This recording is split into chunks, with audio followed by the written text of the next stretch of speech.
Finally আলহামদুলিল্লাহ সেই viral মাটির চুলা বানাইয়া একদম রেডি করে লাইছি। ট্রাই না করলে কোনোদিনও বুঝতে পারতাম না যে এই যে একটা রেসিপি, এত মজার রেসিপি ফার্স্ট টাইম ট্রাই করলাম। বেবি ঘুমানোর সময় কিন্তু এই কামটা করতে সময় কিন্তু ডর তাকে উঠি যাওয়ার। হ্যালো এভরিওয়ান, আসসালামু আলাইকুম।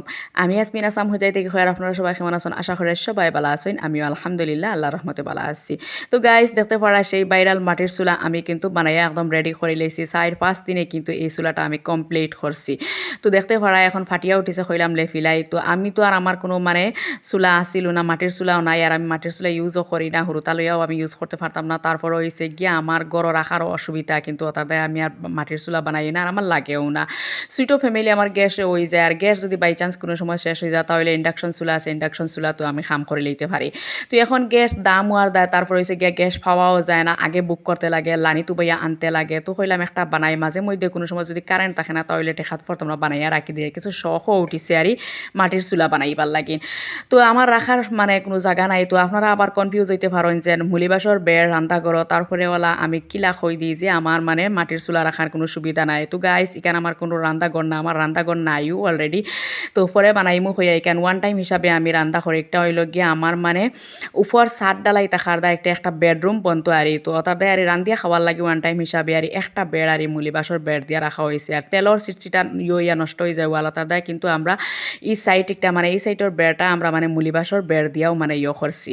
তো এটা হইল গিয়ে একটা বেডরুম। তো আপনারা হয়তো বা আমি বুঝাইয়া কইতে পারছি, আর আমি জানি না আমি কতটুকু আপনারা ভিডিও তার ভয়েস বুঝাইয়া দিতে পারি, কিন্তু আমার তো মনে হয়, আমার কিন্তু মনে হয় ভয়েসও মনে হয় ঠিক হয় না। তার দায় আপনারা হয়তো বা মোর ভিডিও বেশ ভালো লাগে না, দেখনিও না, তার দায় ভিউজও আয় না। তো যাই হোক, যেসে থাকক, আমার কোনো মানে এইলা কিছু নাই যে আমি শখ হিসাবেও ভিডিও মানে আমি চাই আমার মানে লাইফ স্টাইলটা আমি কিতা করি আর না করি আপনারা মাঝে শেয়ার করতাম। তো আমি অন্য কেউর লাইফ স্টাইল দেখিয়া ভালো লাগে, অর্থাৎ আমিও আমার লাইফ স্টাইলটা আপনার মাঝে শেয়ার করি। তো গাইস, দেখতে পারা নতুন একটা রেসিপি ট্রাই করে, আর আমি কোনোদিনও যে একটা রেসিপি ট্রাই করছি না, একটা গাইস ট্রাই করে রাখলাম, আজকে ট্রাই করে একটা দেখি কিলা লাগে। তো মাঝে মধ্যে মানে ডিফারেন্ট স্টাইলের কোনো জিনিস আর নতুনভাবে আর ট্রাই করলে খুবই ভালো লাগে। তো হয়েছে গিয়া হাসিয়া শাক, তারপর হয়েছে গিয়া মানে কুদমানকির ফাতা। তো কুদমানকির ফাতা আর মাঝে মধ্যে লাই ফাতা লাখান চাটনি করে খাই মাছ দিয়া, আর আজকে কইলাম তে আর বড়াও খাই, কিন্তু হাসিয়া শাক দিয়ে বড়া ওরা কোনোদিন খাইছি না। কইলাম আজকে কুদমানকির ফাতা আর হাসিয়া শাক দিয়ে বড়া বানাই দেখি কিলা লাগে। তুলি আনি বালা মতো সুন্দর করে দইয়া বারিক বারিক করে আপনারা দেখতে পারছো আমি খাটিছি। খাটিয়া তারপর হয়েছে গিয়া বেসন আর চাউলের গুঁড়া, এটা তো আর আমি আগে থেকে একলগে মিক্স করিয়া রাখি দেই।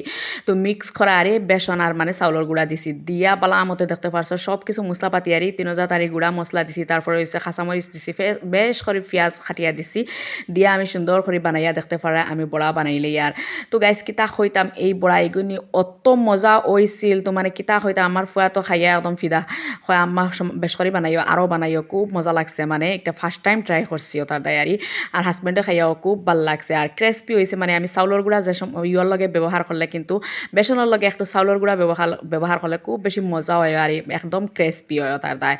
তো চাউলের গুঁড়া ব্যবহার করার দায় একদম ক্রেসপি হয়েছে। আর দেখতে পারা দেখতে একটু মানে খালা টাইপের হয়ে গেছে, খালা টাইপের হইলেও কোনো সমস্যা নাই, এটা তো আর ফাতা তার দায় খালা টাইপের হয়ে গেছে গিয়া। তো দেখতে যদিও ভালো লাগে না, কিন্তু খাইতে খুবই টেস্টি আছিল, খুব ভাল লাগছে, সবে খাইয়া খুবই পছন্দ করছে। কিন্তু আপনারা ট্রাই না করলে বুঝতে পারতেন না। হয়েছে গিয়া বেবি নখ কাটিয়ার, হ্যাঁ ঘুমাইয়া হারলে নখ কাটতে পারি না, মানে উঠি যাইব ও বয়ে, হ্যাঁ ঘুমাইছে এখন খাম করতাম, নখ কাটাত লাগলে উঠি গেলে তো আর খামও করতে পারতাম না। তার দায় কইলাম তোরা যুদ্ধ করিয়াও ওলা খাটিলাই। তো গাইস, আজকের ভিডিওটা অতখানো, আশা করি আপনার কাছে আমার ভিডিও ভালো লাগছে। ভালো লাগলে like comment share and subscribe হতে খেয়ে ভুলিও না। আল্লাহ হাফিজ।